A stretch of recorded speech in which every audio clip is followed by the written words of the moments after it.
tal? Bienvenidas y bienvenidos a un nuevo capítulo de Contexto Local, siempre a través de las pantallas de TVUCT Araucanía, el canal de televisión de la Universidad Católica de Temuco. Hoy estamos con la psicóloga clínica doña Macarena Francisca Enver de la Jara, que nos recibe en su consulta. Macarena, gracias por acompañarnos hoy día. No, gracias a ustedes por venir también. En realidad nosotros estamos en su espacio de trabajo, espacio que desarrolla desde hace ya muchos años. Ella tiene mucha experiencia en psicología clínica infantil, psicoterapia y también mentalización. Macarena, un trabajo de muchos años ya, sobre todo con las personas probablemente más sensibles de la casa, que son los más pequeñitos, Los ¿no? más chiquititos, sí. Es Sí. un trabajo que me imagino has abordado desde el punto de vista de la psicología con vocación, porque no es fácil trabajar con niños. Para mí sí. Para mí es lo mejor que me puede pasar. Qué bueno. Es mi pasión y así siempre ha sido. Pero claro, hay que ser riguroso y hay que tomar estos pequeñitos como seres muy importantes. ¿Qué te motiva a trabajar con niños especialmente? Bueno, fue exactamente lo mismo que dijiste tú. Yo cuando salí de psicología me especialicé más que nada en adultos. Y estuve en un hospital haciendo mi práctica con adultos, que me gustaba bastante. Pero luego salió una oportunidad de trabajo en un área, en un hospital infanto-juvenil, y de ahí descubrí mi pasión. Y en realidad tiene que ver con la prevención, porque creo que después ya es más difícil. Es más difícil, el hombre se pone más complejo. Además, los niños son tan honestos en su lenguaje no verbal. Para mí es más fácil, es más interesante. Y ese trabajo de la prevención es muy importante, ese concepto, porque se está mirando la salud mental en el largo plazo, Sí. no en el hito que está ocurriendo. Claro. ¿Cómo trabajas en ese sentido, en la prevención, que hoy día es tan importante también? Bueno, sobre todo porque yo creo que hay que saber muy bien qué es un niño de qué edad y qué es normal y qué no es normal. ¿Mm? Entonces, para, yo creo, hacer un muy buen trabajo, uno tiene que realmente tener mucha experiencia mirando niños en el jardín infantil, observando niños en la plaza, em, y de repente ya cuando los niños lo empiezan a pasar mal, toda la familia lo empieza a pasar mal, lo tratan de resolver a su manera y cuando ya no pueden, vienen acá. Entonces, de repente esas pequeñas cosas que ven los padres o los profesores, cuando es pequeño, puedes hacer un montón de cambios después en un cerebro mucho más flexible, mucho más amable, y entonces, claro, tienes tiempo de sobra, yo creo, para poder ayudarle que no se desarrolle cuando ya efectivamente se despliega todos los problemas sociales y académicos y Que demás. en este caso la lógica es no esperar hasta la adolescencia para No, poder no, corregir de pronto sí. ciertas falencias emocionales. Y por favor, Macarena, corrígeme cuando los conceptos no estén No, yo diría correctos. más acompañar para entender y sobre todo, mira, hay harto de psicoeducación, esa es una palabra que ocupamos harto los psicólogos, que es como mostrar o que todo lo que yo sé que es un niño de esa edad está dentro de lo esperable o no. Porque a veces yo creo que eso es importante. No sé si te ha pasado, no, Ujú. si tienes hijos, que uno de repente dice, pucha, qué raro esto que está haciendo mi hijo. Y vas donde una amiga o donde otro amigo y te dice, el mío también lo hace. Entonces uno se va calmando un poco.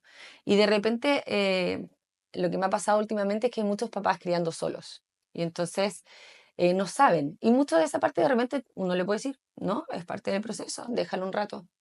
Criando solos en la lógica de no tienen amigos con quien comparar, no tienen grupos sociales. ¿A eso te refieres cuando hablas de que hay papás que de pronto no tienen un punto de comparación? Claro, sí, Ujú. pues estamos criando cada vez más solos. Las grandes urbes yo creo que llevan a eso, la comunidad se ha ampliado, sobre todo entendiendo que el cerebro social que tenemos nosotros no da para tantas interacciones de buena calidad. Entonces, claro, estamos tan puestos afuera con tantas interacciones que estamos más replegados en nosotros mismos y faltan esos momentos de convivencia, de comunidad. Hay un hito en nuestra sociedad, en el mundo, Mm, que es la pandemia, sí, ¿no? Que vivimos todos, que nadie pensaba que íbamos a pasar por este escenario casi sí. post-apocalíptico, ¿no? Y eso me imagino que desde el punto de vista de la psicología lo habrás sentido también en la consulta, en el efecto que esto ha generado dentro de la pandemia y también post pandemia, ¿no? Sí.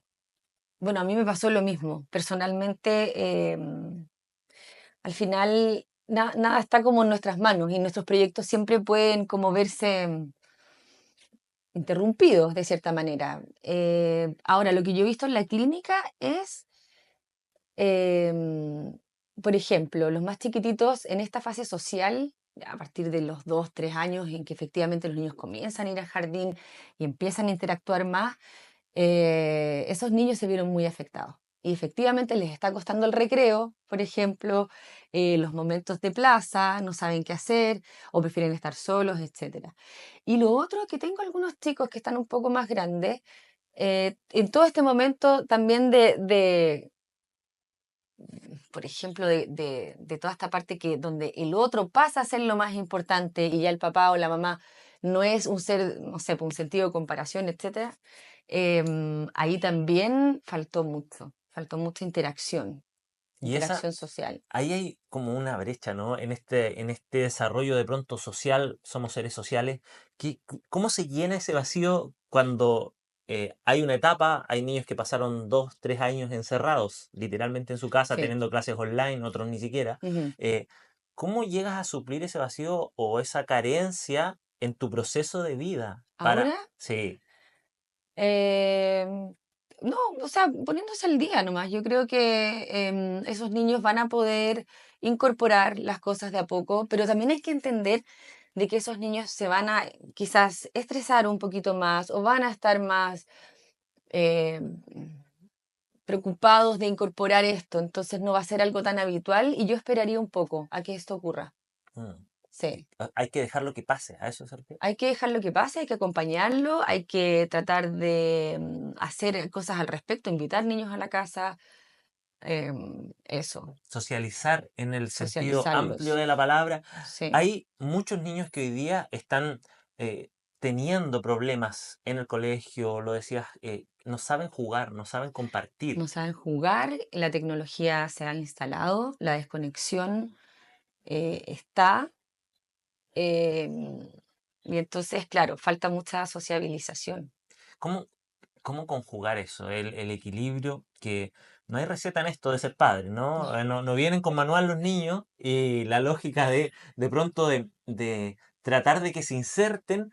A veces puede jugar malas pasadas porque dice, no, es que todos los niños tienen teléfono, entonces mi hijo queda fuera de los juegos, etcétera. Ahí hay también un lenguaje, una conceptualización que de pronto es media confusa para aquellos papás que dicen, yo quiero que mi hijo se integre, pero Mm, todos usan, no sé, Nintendo Switch. sí, Entonces, me ¿cómo? pasa, yo tengo dos niñitas. Ajá. Claro, mientras uno más estudia el efecto de las redes sociales en el cerebro, más se espanta. Entonces, claro, hay gente que no sabe tanto quizás, y claro, dice, pero está bien, yo también vi un montón de tele, etcétera.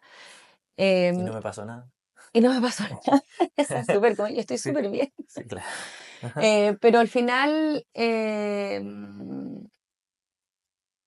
yo creo que vales un poco más que estar en un juego con alguien. Entonces, bueno, y hay otras personas que te pueden acompañar. Yo creo que la pertenencia no solo se basa eh, por estar juntos en una pantalla. Creo que se puede pelear bastante más, sobre todo cuando tengo una gráfica en mi mente que me acuerdo mucho que es como que antiguamente la mamá nos decía, entra un rato por favor, y ahora es, sale un rato por favor. Claro. Pero ¿sabes qué? Yo estaba haciendo este análisis un largo rato y creo que también tiene que ver con que nosotros, los padres, estamos más conectados a las pantallas.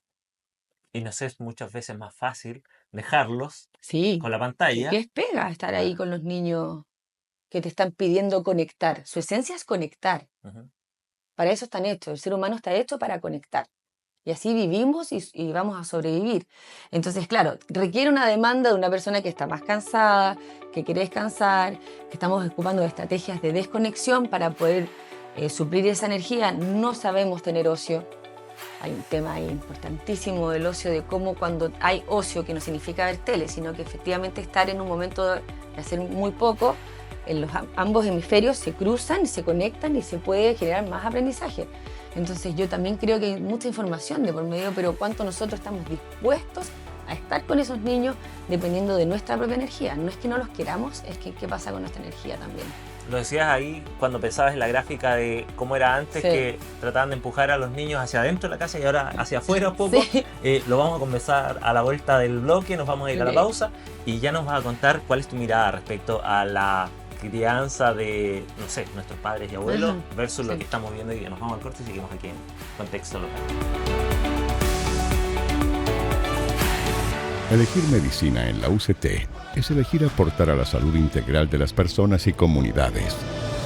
Es comprometerte con la mejor atención y mayor cuidado en cada acción profesional. Es creer que una salud distinta es posible, pues tu compromiso será el cambio. Universidad Católica de Temuco. Excelencia y compromiso público. Admisión.uct.cl.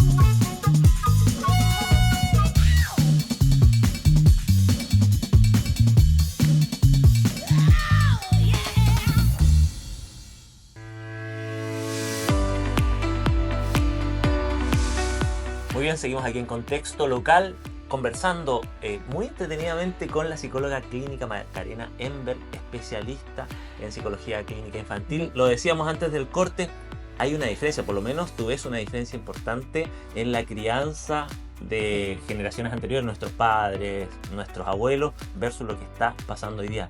Esta lógica de conectar que no se Sí. está desarrollando en realidad. Sí, es raro porque ahora como que todos quieren ser más amables. A ver, voy a tratar de explicarlo así. Yo creo que antiguamente nuestros papás o todos venimos de un estilo de crianza más autoritario, ¿cierto? En donde el énfasis está puesto en el adulto y el niño tiene que aprender a ser adulto, ¿cierto?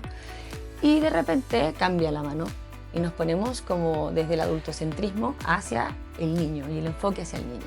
Y creo que en este cambio, que ha sido muy abrupto, bueno, como todo últimamente, muy rápido, se ha generado cierta confusión o se han perdido cosas fundamentales que efectivamente están teniendo algunos efectos y que llegan a la consulta con distintas dificultades, etc. Entonces yo creo que eso es muy importante decirlo.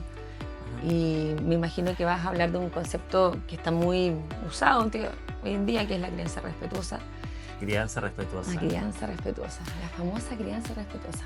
¿De qué hablamos cuando hablamos de crianza respetuosa? Y hoy día es crianza respetuosa y antes no era crianza respetuosa. Ahí también hay una mirada de pronto decir, ahora sí los estamos criando respetuosamente, como cuando conversábamos y tú decías, no, yo veía tele y no me pasa nada hoy día. Sí. Cuando dice, no, si a mí me pegaban y yo no, en realidad me criaron bastante bien, no sé. Sí, sí, sí. Como que la procesión va por dentro. Yo creo que el concepto de crianza respetuosa se ha malentendido. De verdad, yo creo que hay una bajada que no logra captar lo que es crianza respetuosa. Crianza respetuosa no es más que respetar Ujú. en la crianza los derechos del niño. Eso no significa decirle que bueno a todo. Eso no significa perder los límites. De hecho, no hay nada menos respetuoso que no poner límites. Porque el límite está para ordenar, para estructurar, para contener al niño en su desarrollo. Entonces, si se mezcla el concepto de poner límites, que la verdad no sé por qué, con violencia o agresividad, es donde surgen los problemas y los padres se empiezan como a cuestionar, ¿estará bien, no estará bien? Entra la ambivalencia, el niño tampoco quiere que un padre esté muy ambivalente porque quiere seguridad. Y entonces yo creo que ese es el gran problema que tuvo la comprensión de este concepto, Ujú. de la crianza respetuosa. Entonces, y sabes qué, bueno, ahí hay algo que es interesante, estaba pensando en cómo la gente cree que el niño no tiene que tener una expresión emocional para que haya crianza respetuosa, como si la respuesta ante el estrés, del llanto o de la pena sea lo que indica si es respetuoso o no respetuoso. Y creo que ahí falta poder profundizar más en este tema de la crianza respetuosa. Hay confusión en este tema de los conceptos, en la lógica de que se entiende crianza respetuosa con dejarlos ser simplemente. Sí, muy laissez-faire, muy antigua, así que se críen solos. Y al final eso angustia mucho a los niños. Ellos necesitan efectivamente tener una guía, un camino. Sí, por supuesto. Una persona que les diga. O sea, imagínate poner límites, como siempre digo, en la consulta para mí es tan fácil como si tú ves a tu hijo con un cuchillo Ujú. y no se lo vas a pasar. Y me lo entregas ahora, de una manera como bien segura. Entonces, algo pasa con que los padres ahora piden, por favor, ¿tú podrías, por favor, dejar de saltar en la cama? Eso no es poner un límite. Un límite es, las camas no son para saltar, bájate, por favor. Y entonces eso creen que es agresivo. ¿Se, Sí. se entiende? Entonces después el niño salta arriba de una cama, se puede pegar. Ujú. Y entonces, ¿qué pasa con eso? O el niño malentiende que es una cama. Claro. Y este trabajo que muchas veces, imagina, llegan a tu consulta, este niño que no hace caso, que es desobediente, que esto, que lo otro, Que, y, que me den el dato, ¿cómo hacerlo? y al final muchas veces el trabajo, tanto con los niños, es con los papás. Con los papás, sí. Generalmente es Y, con los papás. y yo creo que ese es un descubrimiento también para los papás, ¿no? Y duele, les duele a los Sí. papás. Les duele decir, ok, vamos a trabajar un poco con ustedes, porque además, bueno, pasan muchas cosas. Uno, em, a veces cuando los hijos visitan emociones más difíciles de procesar, los adultos no queremos que las tengan porque obviamente va a generar cómo las procesamos nosotros y también vamos a tener que ponernos incómodos para tramitarlo de buena manera. Entonces es mejor que no la tenga. Y requiere de que uno también sea la propia herramienta de regulación del otro. Y para Sí. eso yo tengo que haber aprendido una buena regulación, que a veces entra ahí el problema. Entonces se sienten mal o culpables y dicen, pucha, ¿soy yo la del problema? No, no, no, aquí no hay nadie. Tenemos que simplemente buscar otra estrategia, porque esta no está funcionando.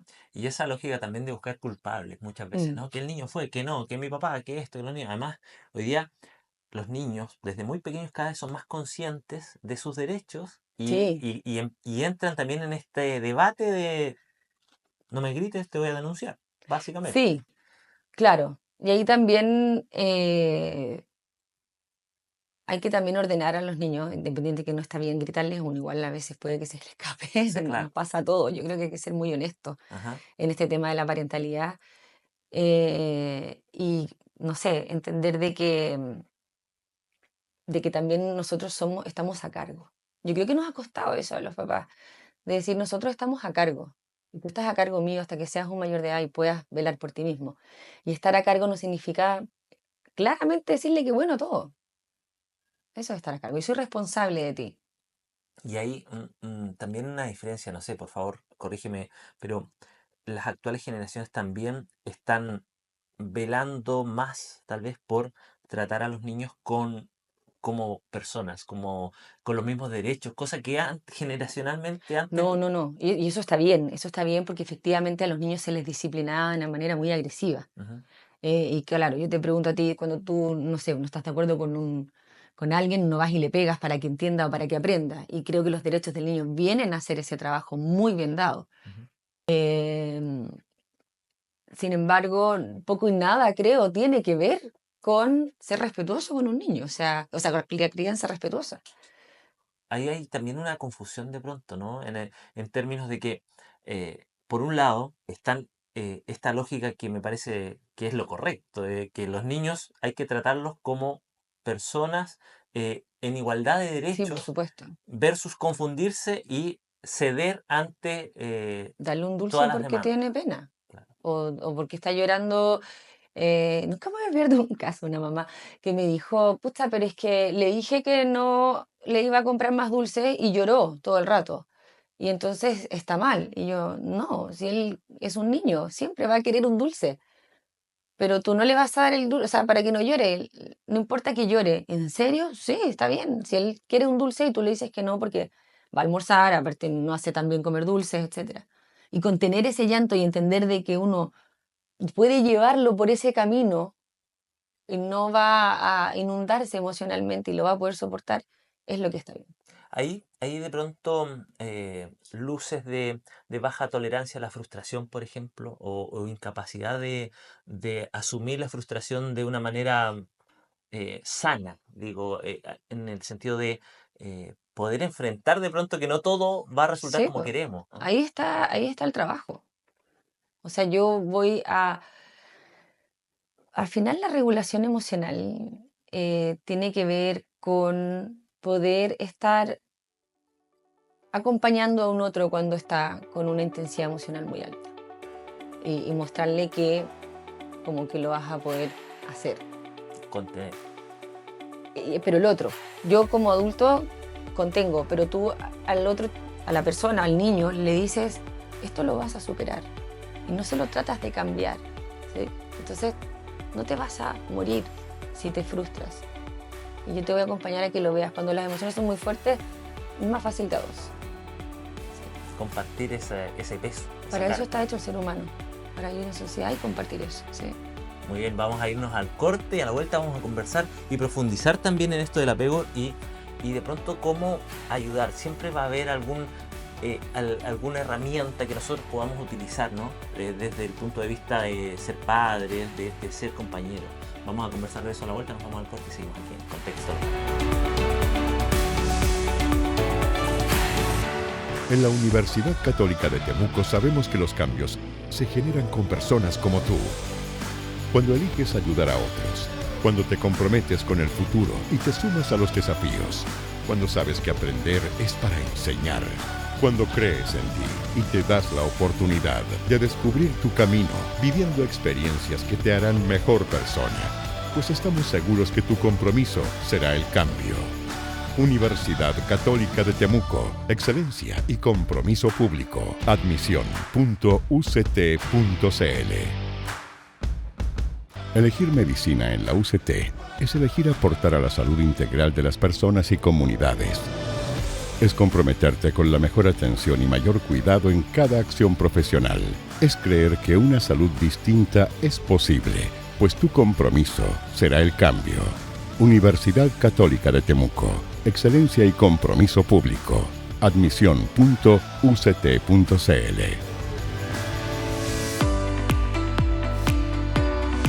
Muy bien, seguimos aquí en Contexto Local a través de TV UCT Araucanía, el canal de televisión de la Universidad Católica de Temuco, conversando con la psicóloga clínica Macarena Ember, quien gentilmente nos ha recibido en su espacio y estamos aprendiendo. Seguimos conociendo un poquito más acerca de lo importante además que es la psicología clínica infantil. Y este concepto, volvemos a retomarlo, que es el de el apego y el apego seguro. Estos conceptos que hoy día son tan demandados y de pronto tan necesarios, pero no lo sabemos como sociedad, ¿no? Sí, tremendo tema. Bueno, yo creo que apego hay que entenderlo. A ver, vamos a partir desde el principio. Apego es parte del set de conductas instintivas que tiene el ser humano, como ser mamífero. Es la manera por la que sobrevivimos. Las conductas de apego tienen que ver, por ejemplo, cuando un niño emite un llanto, una necesidad porque se siente incómodo y grita o hace lo que sea porque está mal, llama a otra persona que también se estresa cuando escucha ese llanto y trata de acompañar o de tratar de como decir, ¿qué pasa? Voy a aliviar a esta otra persona. Entonces desde ahí el ser humano puede sobrevivir, ¿cierto? Tiene hambre, tiene frío, se siente mal, etc. Y es en compañía de un otro. Y hay conductas de apego. Por ejemplo, como te decía, el llanto, gritar, no tengo idea. Entonces, en la medida en que ese adulto responsable, que hoy en día puede ser un papá, una mamá, un cuidador, lo que vaya surgiendo, trata de entender qué es lo que pasa. O sea, hay una alta como sensibilidad a darse cuenta, ese grito de qué será o tiene hambre o lo que sea, de hacerse cargo y de tratar de ser atingente, lo más preciso posible a lo que esa guagua, por ejemplo, vamos a hablar de guaguas, necesita, se va generando una relación y una conexión, ¿cierto? Que a medida que el niño va creciendo, va entendiendo que eso es hambre, por ejemplo, y que esta otra persona me da comida y voy internalizando esa sensación de bienestar cuando yo hago esto, ¿cierto? Entonces se va calmando acá. Ahora, en la medida en que este adulto responsable acude al llamado de la conducta de apego de ese niño, le empieza a dar seguridad de que cuando emite esa señal de que necesita ayuda o que está incómodo, va a recibir lo que quiere. Y en eso, en realidad, la gente habla de apego seguro, pero yo siempre trato de explicarlo como hay seguridad en mi conducta de apego. Yo estoy más seguro de que si yo necesito algo, alguien va a venir y me va a calmar y esto es hambre, esto es dolor de guata, esto es pena, etc. Entonces, al final, cuando uno lo entiende así, es más fácil poder ver dónde puede estar lo más complejo. O sea, si hay seguridad en este apego, si hay inseguridad, porque en realidad no sé si van a entender estas señales, o hay evitación en el apego, me evitan cuando yo tengo un llamado de necesidad, o hay desorganización en el apego cuando ya realmente hablamos de temas de psicología o de psiquiatría muy graves. Esos son los menos. Y esta lógica que dicen algunos papás, o siempre está la familia que sabe todo, ¿no? Que dice, no, déjelo llorar, que se le va a pasar solo. Sí, O estos sí, castigos que pueden existir todavía, que se lo encierran en su pieza, al sí, niño, niña, sí. etcétera, y te quedas ahí hasta que se te pase. ¿Contribuye esto al apego? ¿Realmente es una técnica que puede funcionar o en realidad no va por ahí? Ahí te estás comiendo todo el puente de comunicación de cuando un niño se pueda sentir mal. Efectivamente, si tú no acudes cuando alguien está sintiéndose incómodo, probablemente ese niño después, si lo están abusando sexualmente, no te va a contar a ti. Y si le están haciendo bullying, tampoco, porque en el cerebro, en el circuito, se instala que cuando yo tuve un problema, vino alguien y me ayudó. En cambio, si yo lo dejo llorando en la pieza cuando yo esté conflictuado, mejor no le cuento a nadie porque esa es la manera que aprendí para sobrevivir y así me quieren. Al final tiene que ver mucho con el amor y con el cariño, porque los seres humanos hacemos todo para sentirnos en una relación con alguien. Entonces, si mi mamá o mi papá, cuando yo estoy estresado, me dice que mejor me vaya a la pieza, yo voy a tratar de portarme lo mejor posible para obtener ese cariño y ese amor. ¿Se entiende? Sí. Entonces, en la ambivalencia o en la ansiedad, a veces responden y a veces no. Entonces yo elevo mi conducta y grito siempre fuerte y siempre estoy asustado por si no me van a escuchar. Y entonces ahí tampoco confío mucho afuera. Entonces, ¿le cuento o no le cuento? Mejor sí, mejor no. Y esa ansiedad se va impregnando en las relaciones. Y son circuitos que uno, o sea, son como programaciones internas, esquemas que uno va absorbiendo en la vida y después se empieza a replegar porque es la manera que uno conoce que funciona. Y eso es lo complejo. En cambio, si yo tengo seguridad que cuando yo tengo alguna necesidad, alguien va a responder, le va a importar, me va a decir, ¿qué pasa? ¿Qué necesitas? Tengo más seguridad en el apego. Y por eso vuelvo al primer bloque. Ya. Y por eso la importancia del trabajo cuando son niños y evitando de pronto conductas innecesarias en la adultez. Claro, por supuesto. Después uno se pregunta, pucha, ¿por qué tengo mala suerte con los pololos o con los maridos? Porque elijo, no ¿Por qué sé, que elijo? la pastelería completa. Claro, porque elijo puros pasteles. Bueno, hay que revisar los vínculos de apego. Hay varias psicólogas de adultos que están haciendo un trabajo increíble. Soli Grunet en Chile es una eminencia. Y sabes que al final quiero decir algo que es muy breve y es muy importante.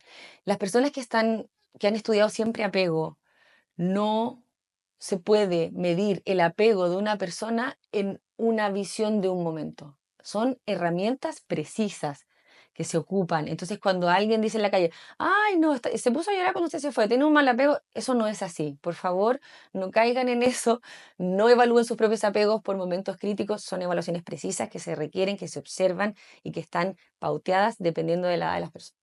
Hoy día, lo conversamos fuera de cámara también, existe mucha gente que no tiene formación Mm. en psicología, pero que da consejos, incluso por redes sociales, y eso de pronto el remedio es peor que la enfermedad, ¿no? Sí, tremendo tema, porque al final lo que yo más trabajo acá en terapia no es decirle a los papás qué es lo que tienen que hacer ni cómo lo tienen que hacer, es descubrir cuál es su vínculo con sus hijos. Y entonces cuando uno cae en el reel de la crianza respetuosa, del cómo hacerlo bien, en el Claro. libro, y uno dice, pucha, lo hago, no me resulta, es porque las relaciones hoy en día creo que están perdiendo mucha autenticidad. Y cuando uno no es auténtico con el otro, el niño se da cuenta enseguida. Es muy extraño decirle, no, si no estoy enojada, y está súper enojado. Entonces, la autenticidad hay que rescatarla en los padres, confiar en sus relaciones, más que, ahora los reels sirven para saber, por supuesto, pero no puede indicar la manera en que tú te relacionas con tu hijo. Además, cada historia, me imagino, familiar es un mundo, las Ujú. realidades son todas distintas, las historias de vida son todas distintas, no, no podemos tomar esto como un ejemplo de nada.